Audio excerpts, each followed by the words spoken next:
Hi அனைவரும் good morning. நான் தான் உங்கள் சரண் பேசுகிறேன். நம்ம சேனலை புதுசாக பார்க்குறவங்க சப்ஸ்கிரைப் பண்ணி பாருங்கள். அதே மாதிரி லைக் பண்ணிட்டு பாருங்கள். அந்த லைக்ஸ் வந்து அனைவருக்கும் கொஞ்சம் ஷேர் ஆகும், யூஸ்ஃபுல்லாகவும் இருக்கும். அப்புறம் வந்து என்னென்னா, நேற்று ஒரு கொஸ்டின்ஸ் கேட்டேன். அந்த கொஸ்டின் என்னென்னா, வேகமாக வண்டி ஓட்டிட்டு போனவன் திடீர்னு சடனாக பிரேக் போடுறான். அதுக்கு என்ன ரீசன் உங்களுக்கு கேட்டேன். இடையில ஒரு மனுஷனோ ஒரு விலங்கோ எதுவுமே வரல. ஏன்னு உங்களுக்கு கேட்டேன். என்னவா இருக்கும் கண்டுபிடிச்சிங்களா? நானே சொல்கிறேன். அது என்னென்னா, வீடு வந்துச்சு. Just for cut jokes. இன்றைக்கி வந்து என்ன கொண்டு வந்திருக்குன்னா, உங்களுக்காக ஒரு சூப்பரான ஒரு கதைங்க. அது என்ன கதைன்னா, ஒரு நட்புக்கான உதாரணமான ஒரு கதை. அந்த கதை ரொம்ப அருமையான கதை. நீங்கள் கேளுங்க, சொல்கிறேன். ஒரு அழகான கிராமம். அதில் 2 பேர் இருக்காங்க. அதில் ஒருத்தர் வந்து நல்ல பெரிய பணக்காரர், ஒருத்தர் வந்து ரொம்ப கஷ்டப்படுற ஒருத்தர். அந்த பணக்கார வீட்டை வந்து இவர் வந்து வேலைக்கு போகிறாரு. இவருடைய வேலையெல்லாம் பார்த்துட்டு அவர் வந்து நல்லா வேலை பார்க்குறேன்னு சொல்லிட்டு நல்லா அவரோட ஃப்ரெண்ட்ஸாக இருக்கிறாரு. ஆனால் ஊருக்காரங்களுக்கு யாரும் அவர் பிடிக்கவே இல்லை. ஆனால் வீட்டில் உள்ளவங்களும் பிடிச்சிருக்கு. அதாவது அந்த பணக்காரர் இருக்கார் பார்த்தீங்கன்னா, பணக்காரோட வீட்டில் உள்ள ஒய்ஃப் பிடிச்சிருக்கு. ஏன்னா அவர் வந்து அவங்க வீட்டுக்கு உண்மையாக இருக்கிறாரு. அப்படியே போயிட்டுருக்கு. இப்போ இந்த பெரிய பணக்காரர் இருக்கார் பார்த்தீங்கன்னா, அந்த பணக்காரர் வந்து ஒரு உயர்ந்த ஜாதி. அந்த ஜாதி பேர் என்ன சொல்ல விரும்பல. அந்த பணக்காரருக்கு வந்து வீட்டில் 2 பொண்ணுங்க இருக்காங்க. அந்த பொண்ணு வந்து ஒரு வயசுக்கு வந்துடுறாங்க. அவங்களுக்கு வந்து கல்யாணம் பார்த்துட்ருக்காங்க, மாப்பிள்ளை பார்க்குறாங்க. அப்போ திடீர்னு வந்து அந்த பணக்காரோட மனைவியோட சொந்தக்கார பையன் ஒருத்தர் வராரு.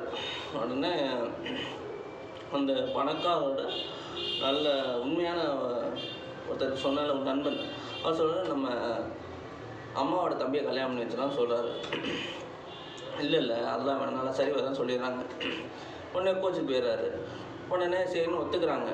ஒத்துக்கிட்டோன்னா இங்கே என்ன சொல்கிறாங்கன்னா, திடீர்னு ஒரு நாள் நம்ம பணக்காரோட மனைவி அவங்க தம்பி பண்ணுற தப்பை பார்த்துறாங்க. அது என்ன தப்புன்னா, நம்ம தம்பி வந்து கல்யாணத்துக்கு முன்னாடி இன்னொரு பொண்ணோட தொடர்பில் இருக்காங்க. அந்த பொண்ணு வந்து திடீர்னு ஒரு நாள் வந்து பார்க்குறாங்க தம்பியை. என் வாழ்க்கையை நீ கெடுத்துட்ட அப்படின்னு சொன்னோன்னா எங்கள் அக்காவும் பார்த்துட்றாங்க.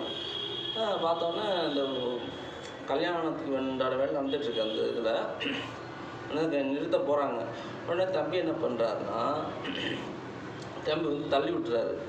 ஒரு கோவத்துலேயே ஒரு எதாத்துலேயே தள்ளி விட்டோன்னே அவங்க போய் சோத்துல மோதி இறந்துடுறாங்க. இது வேகமாக போய் கல்யாணம் பண்ணி உட்காந்து தாலியை கட்டிடுறாரு. அப்போது வந்து அந்த பணக்காரோட ஃப்ரெண்டு இருக்கார் பார்த்தீங்களா, அவர் வந்து ஏதாச்சும் அந்த ரூம் வந்து பார்த்தோன்னே எங்கள் அம்மா இறந்து போய் கிடக்குறாங்க. உண்மையெல்லாம் சொல்லிடுறாங்க. இந்த மாதிரி நல்லா இல்லைப்பா, வந்து மோசமான நம்ம பொண்ணை வந்து கல்யாணம் பண்ணி கொடுக்குறோன்னு சொன்னோன்னா வேகமாக போகிறாரு. இப்போ தான் கல்யாணம் முடிஞ்சிது. இவங்க எல்லாம் என்ன பண்ணுறாங்கன்னா, அந்த பொண்ணோட அம்மா வந்து அம்மாவை பார்க்கணும்னு சொன்னோன்னா எல்லாம் தேடுறாங்க. உடனே இவர் என்ன சொல்கிறாருன்னா, இவரே ஒத்துக்கிறாரு. அது எதுக்குன்னா, அந்த பணக்காரோட மகளுக்காக பொண்ணு வாழ்க்கை கெட்டுருன்றதுக்காக இவர் தன் தப்பையே அந்த பொண்ணுக்காக தன்னுடைய அந்த தப்பை இவரே ஏற்றுக்கிறாரு. உடனே எல்லாம் நம்பிடுறாங்க, இவன் தான் கொலை பண்ணிட்டான். ஆனால் அவர் நம்பலை. இப்போ இந்த பணக்காரர் இருக்கார் பார்த்தீங்களா, அவர் வந்து நம்பவே இல்லை. இவன் பண்ணியிருக்க மாட்டான்னு சொன்னோன்னே நம்பவே இல்லை. ஜெயிலில் போய் கேட்குறாரு, உண்மையை சொல்லிடுறாரு. இந்த உண்மையை வந்து யார்ட்டையும் சொல்லக்கூடாது அப்படின்னு சொல்லி சத்தியமாக வாங்கிடுறாரு. உடனே உண்மையை கேட்டு வந்தோன்னா ஒரு வீட்டுக்கு வந்துடுறாரு. அந்த நண்பன்கிட்ட போய் கேட்குறேன், ஏன்டா என்னை பற்றி யோசிச்சு உன்னை பற்றி யோசிச்சேன்னு சொன்னோன்னா அவர் சொல்கிறாரு, இல்லைங்க ஐயா, எனக்கு வந்து நீங்கள் இருக்கீங்க, ஆனால் உங்களுக்கு அந்த இது அப்படியே போகுது, காலங்களும் கிடக்குது. அந்த உண்மையாக இருக்கிறார் பார்த்தீங்களா, அவருக்கு ஒரு பையன் இருக்கான். அந்த பையன் வந்து இவர் எடுத்து வளர்க்குறாரு, தன் மகன் மாதிரி வளர்க்குறாரு. திடீர்னு ஒரு நாள் அந்த பொண்ணு வந்து அந்த உண்மையாக இருக்கிறவரோட பையனை வந்து பிடிக்காமல் போகுது. ஏன்னா அவங்க அம்மா பொண்ணு நினச்சிட்டு இருக்காங்க. இவங்க அப்பாவுக்கு மட்டும் தான் அந்த உண்மை தெரிஞ்சால் பிரச்சனை வரும்னு சொல்லிட்டு சொல்லலை.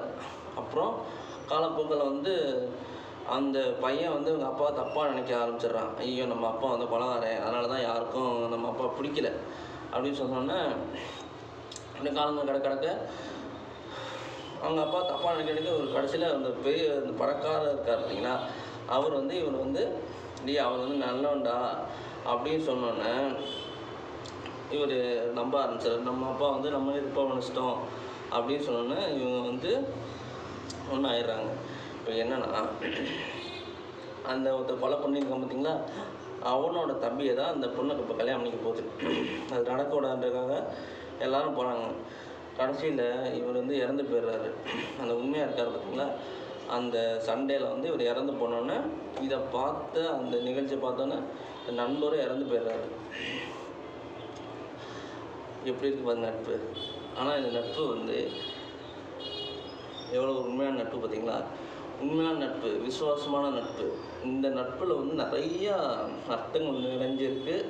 இந்த அர்த்தத்தில் வந்து உங்களுக்கு என்ன புரிஞ்சதுன்னு கமெண்ட்டில் சொல்லுங்கள். வரேன்.